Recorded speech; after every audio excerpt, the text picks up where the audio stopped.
Olá pessoal, tudo bem com vocês? Voltamos, vamos falar alguma coisa sobre um pouquinho mais, né? Porque tem muita coisa para falar sobre o livro de Isaías. E antes de começar a falar os estudos, eu gostaria de falar uma palavra rapidinha para vocês. Eu sei que, olha, sinceramente, abrirmos um vídeo para estudarmos a palavra de Deus não é para qualquer um. E eu vejo que são poucos aqui que estão seguindo os estudos, e eu não estou criticando ninguém, nem condenando nada, não. E eu só quero incentivar você que acompanha os vídeos, que fica do começo ao fim, que segue cada vídeo postado. Eu quero te dar os parabéns. Eu quero dizer, Deus seja louvado na sua vida, que você está realmente no caminho certo. Eu sei que nem todos conseguem, é difícil termos um comprometimento com a palavra, é difícil nós termos parar e focar a nossa mente assim, num assunto específico e ficar ali prestando atenção. Eu confesso para vocês que é difícil para mim também, porque hoje nós estamos vivendo um tempo que nós recebemos um bombardeio de informações, nós recebemos um bombardeio de vídeos, de palavras e de tantas coisas, né? Na política, vídeos também com mensagens, e eu sei que tudo chama a nossa atenção. E às vezes, por causa de tudo isso, realmente nós não separamos um tempo de qualidade para nós pararmos e meditarmos na Bíblia, nos estudos da Bíblia. É mais fácil nós recebermos mensagens relâmpagos, é mais fácil nós recebermos uma palavra profética, alguém trazendo uma palavra ali, talvez de ânimo. E, gente, tudo é válido,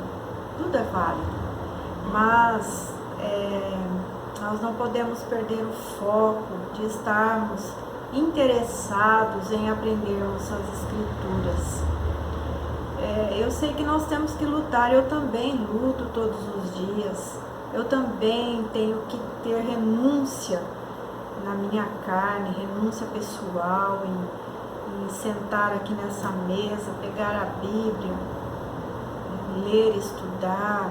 Eu tenho que preparar os estudos, eu tenho que separar o que eu vou falar, eu tenho que fazer pesquisas, eu leio vários comentários de várias Bíblias e não é fácil. Muita coisa tem chamado a nossa atenção. Então, para vocês que estão ficando firme aí comigo, Deus abençoe sua vida. Eu te agradeço.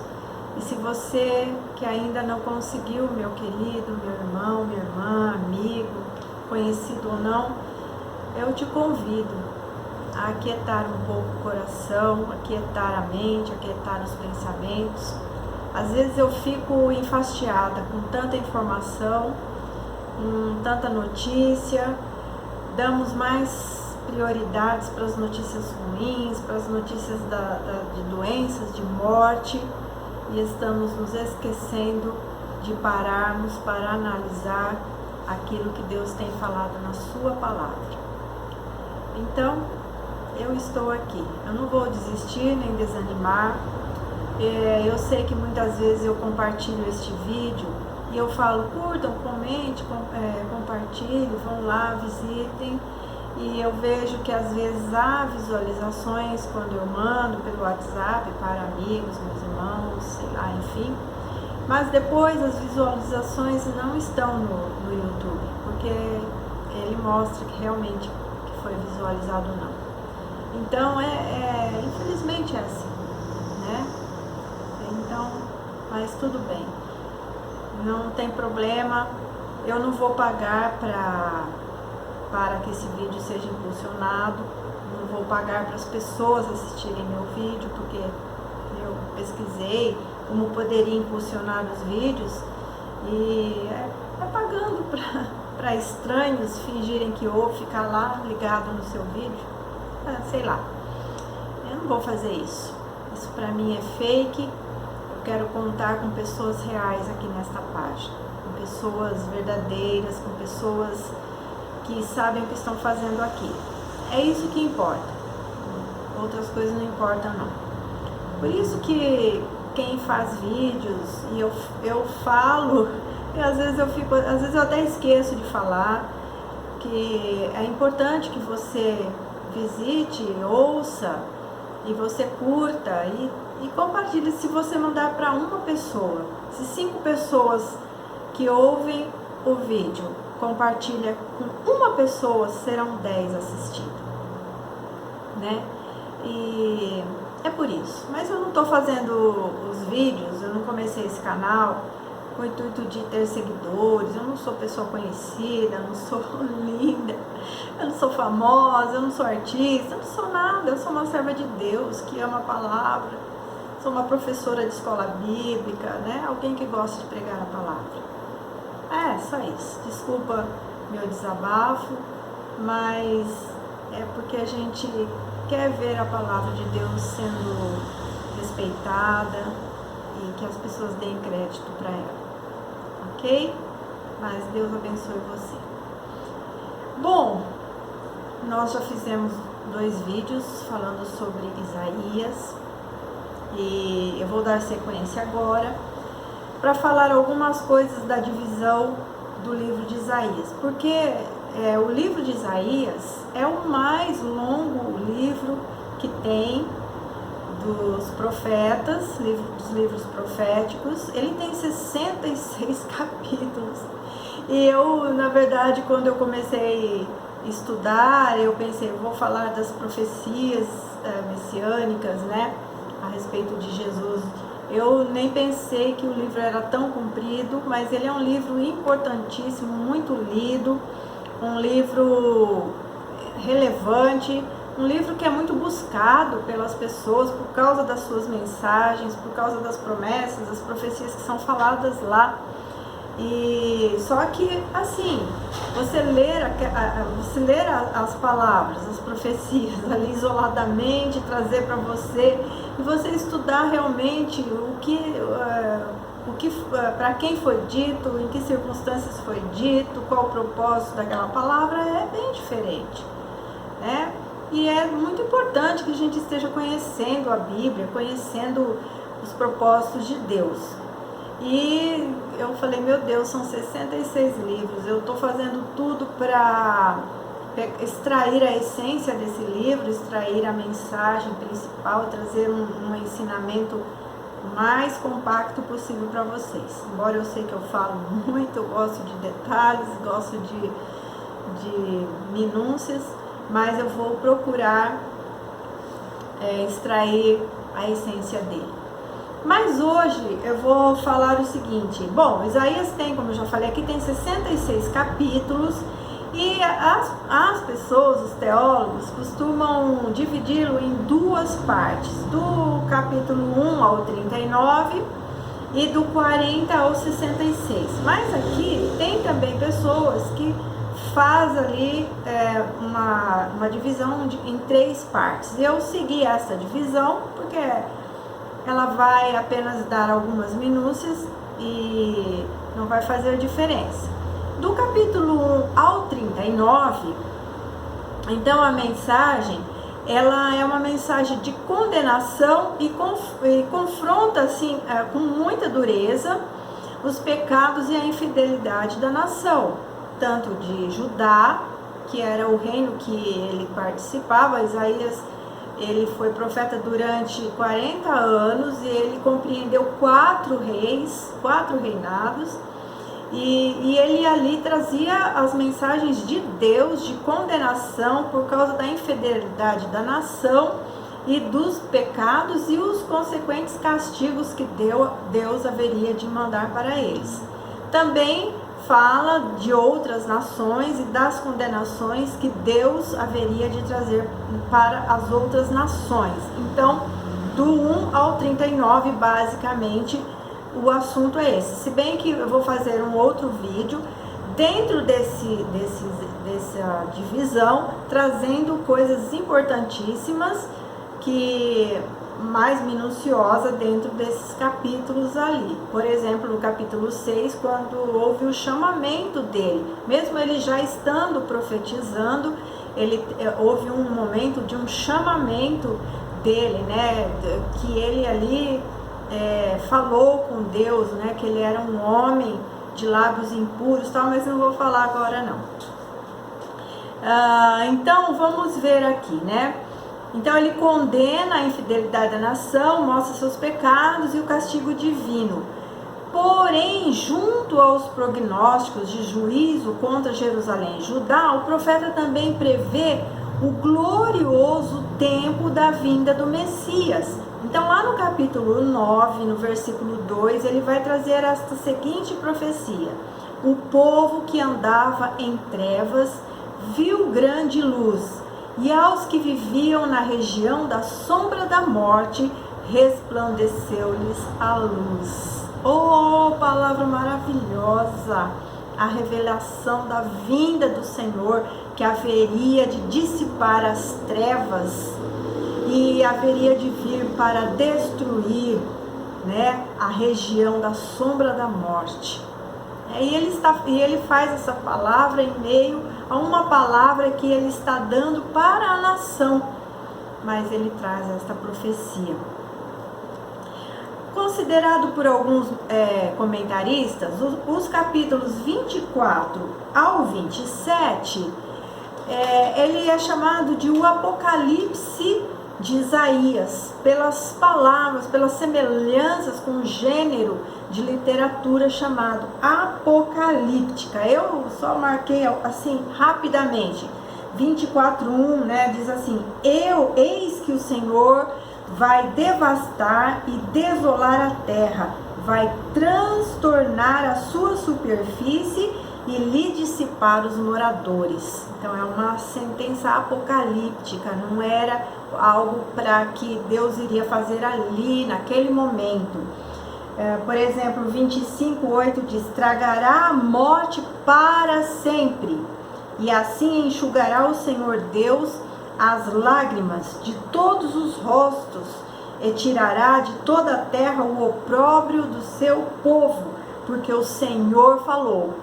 Então nós encontramos essa palavra lá em 1 Coríntios, no capítulo 15, 54, que trata sobre o arrebatamento de Cristo, e em Apocalipse, capítulo 7, 17, também 21:4, mas eu não vou ler aqui, apenas mencionando que então do capítulo 24 ao 27, quem faz a divisão do livro trata como o Apocalipse de Isaías. Eu dei apenas alguns exemplos desta palavra que está nesses capítulos. Agora, a separação que fizeram aqui, que seria a segunda separação, alguns falam que do 40 ao 66 é uma segunda parte, mas alguns dividem aqui. Então, do 40 ao 55. Alguns estudiosos defendem que a partir do capítulo 40, o livro não teria sido escrito por Isaías, pelo fato dele relatar fatos e até mencionar nomes de um período de 150 anos à frente. Ou seja, ele vai profetizar o cativeiro de Judá, que é o reino que ele pertencia, que ele profetizava.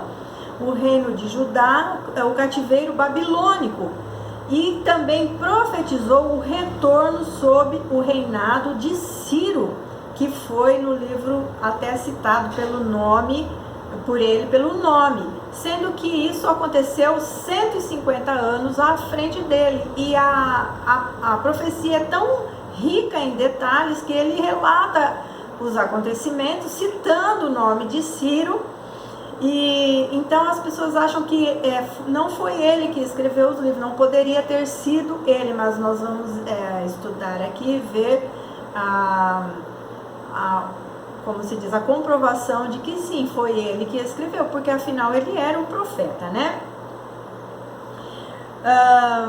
Então vamos ver, em Isaías 45, o Senhor anuncia a vocação profética de Ciro. Vamos ver lá o livro 45, a palavra é verdadeiramente maravilhosa. E veja que muitas vezes nós buscamos as palavras na Bíblia, e nós ali lemos, e aquilo é algo maravilhoso. E veja bem, essa palavra, ela foi falada por Isaías, referindo-se a Ciro. Então vamos ver, assim diz o Senhor ao seu ungido, a Ciro, a quem tomo pela mão direita para abater as nações ante a sua face, e para descingir os lombos dos reis, e para abrir diante dele as portas que não se fecharão. Deus está trazendo uma profecia para um rei que ainda nem existia, e está falando que ele, Deus, iria fazer isto na vida deste rei, que era um rei ímpio, não era do povo de Deus, não era, mas ele foi escolhido como um instrumento de Deus para Deus cumprir os seus propósitos para com a nação de Israel. Então veja, olha o que diz, às vezes nós lemos essa palavra e nós tomamos para nós, né? É lógico que nós podemos fazer isso de uma maneira espiritual, mas essa palavra foi falada a respeito de Ciro. Versículo 2, eu irei adiante de ti, endireitarei os caminhos tortuosos, quebrarei as portas de bronze e despedaçarei as trancas de ferro. Dar-te-ei os tesouros escondidos e as riquezas encobertas, para que saibas que eu sou o Senhor, o Deus de Israel, que te chama pelo teu nome. Ele está falando de Ciro. Por amor do meu povo Jacó e de Israel, meu escolhido, eu te chamei pelo teu nome e te pus o sobrenome, ainda que não me conheces. Eu sou o Senhor e não há outro, além de mim não há Deus. Eu te cingirei, ainda que não me conheces, para que saiba até o nascente do sol e até o poente, que além de mim não há outro. Eu sou o Senhor e não há outro. Eu formo a luz, crio as trevas, faço a paz e crio o mal. Eu, o Senhor, faço todas estas coisas. Tremenda esta palavra. Talvez você já abriu essa palavra e leu para você, mas é uma profecia que estava sendo dirigida a um homem que haveria de cumprir as ordens de Deus. Vamos lá então.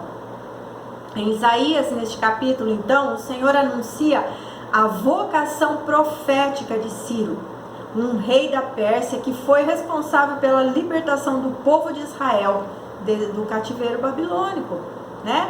Porque no final dos 70 anos, quando os medos persas então tomaram o reino da Babilônia, eles passaram a reinar. Daniel ali continuou servindo na Babilônia, e depois então Ciro libertou o povo para que voltasse do cativeiro, porque o tempo de Deus era determinado, 70 anos, o tempo se cumpriu. O rei que estava na época tinha que então determinar para que o povo voltasse. E Deus então, esse rei foi usado, Ciro. Então, como Deus disse, acerca de 200 anos depois, Ciro derrotava a Babilônia. Então, 200 anos dessa época de Isaías, Ciro derrotava a Babilônia, e então ele dava início à reconstrução de Jerusalém e do templo. Então, a profecia dessa conquista está lá no livro de Daniel, no capítulo 5. Então, meus queridos, que nós percebemos que a história não só da humanidade, do povo de Deus, a da humanidade, a minha história, a sua história, toda a história está na mão de Deus. Ele escreve, não há tempo para Deus escrever. Deus escreve. Desde a fundação do mundo, Deus já escreve todas as coisas. A palavra de Deus diz que os nossos dias estão escritos no seu livro. E nós temos que crer nisso, confiar nesse Deus que escreve a história. Ele está escrevendo aqui a história do povo de Israel, e nestas profecias ele também está determinando a história da igreja, do final, do juízo de Deus, dos castigos que Deus vai proferir no final para todos aqueles que aborreceram o Senhor. Então, eu vou deixar uma palavra: não se preocupe com o seu futuro. Não se preocupe, porque Deus tem tudo na sua mão. Nós somos humanos e a tendência é nós estarmos preocupados. Mas o Senhor tem todo o controle. Confia nele, né? Então vamos lá. Então a teoria de que não foi Isaías a escrever os últimos capítulos cai por terra, porque não pode explicar as profecias messiânicas, porque também dentro desses capítulos ele trouxe as profecias messiânicas e que foram todas literalmente cumpridas. Então no Novo Testamento também defende que Isaías tenha escrito todo o livro. Então tem muitas referências aqui, vou só mencionar porque não dá para abrir, como João 12, 37 a 41, ele cita Isaías, Romanos 9, 27 e 10, 16 a 21, Paulo cita Isaías, dá crédito às passagens a Isaías, e também Mateus 3, 3 e 12, 17, Lucas e Atos, todos esses livros são mencionados as referências e dado crédito ao profeta Isaías. E por fim, se os capítulos 40 a 66 não foram escritos por Isaías, a obra é corrupta e enganosa, então, e levaria à estranha conclusão de que o maior profeta de Israel seria o único profeta do Antigo Testamento que escreve sem revelar o seu nome, né? Então, são refutações a respeito do autor do livro. E do capítulo 56 ao 66, ainda vai ter as várias mensagens várias dirigidas aos judeus e dos repatriados da Babilônia, veja que para uma época muito distante. A salvação definitiva não alcança Israel ainda por causa dos seus pecados e por causa dos governantes. Corrupção do direito, da justiça, né, que está lá no capítulo 59. A perversão dos valores e das práticas da religião, está no capítulo 57, 58, 59, 65, né? Eu iria ler as passagens aqui, mas não vou ler, porque vai ficar muito... deixa eu ver se dá para ver uma passagem aqui. 59, vamos ver aqui, 59, 3. 59, 3. 59:3. Porque as vossas mãos estão contaminadas de sangue, e os vossos dedos de iniquidade, e os vossos lábios falam mentiras, e a vossa língua profere maldades. E o 6 diz: as suas teias não se prestam para vestes, os homens não poderão cobrir-se com o que elas fazem. As obras deles são obras de iniquidade, obra de violência há nas suas mãos. Os seus pés correm para o mal, são velozes para derramar o sangue inocente. E os seus pensamentos são pensamentos de iniquidade, nos seus caminhos a desolação e abatimento. E isto é profecia de uma maldade a nível nacional. Então já é uma palavra profética, né? E a partir do capítulo 56, a profecia não é apenas endereçada aos exilados que retornaram, mas parece que volta a ser dirigida ao povo que ainda está em Israel, praticando idolatria e em pecado de rebeldia, ao mesmo tempo em que fala mais intensamente sobre o reino messiânico que há por vir. Nós vamos estar detalhando nos outros vídeos um pouquinho mais, e eu queria encerrar este vídeo deixando uma referência de Isaías 49, 15, que diz assim: acaso pode uma mulher esquecer-se do filho que ainda mama, de sorte que não se compadeça do filho do seu ventre? Mas ainda que esta viesse a se esquecer dele, eu todavia não me esquecerei de ti. Eis que nas palmas das minhas mãos te gravei, e os teus muros estão continuamente perante mim. Esta palavra foi uma palavra de Deus para o seu povo de Israel. Tá bom? Deus não se esqueceu, e Ele vai cumprir cabalmente tudo aquilo que Ele designou. Uma mãe, Ele fala, acaso uma mãe pode se esquecer? Pode, qualquer mãe pode. Uma mãe, nós vemos hoje em dia mães que jogam seus filhos na lata do lixo, mas Ele diz, mas ainda que esta se esqueça, eu não me esquecerei. Eu não me esquecerei. Deus não se esquece de ninguém. Fica com esta palavra. Mesmo o povo dele que o rejeitou e que levou seu filho à cruz, Deus não rejeitou esse povo, não se esqueceu dele e vai cumprir o seu propósito neles. Então Deus também faz isso nas nossas vidas. Amém? Deus abençoe você. Fica firme. Busque a Deus. Fica firme na palavra. Deus te abençoe em nome de Jesus.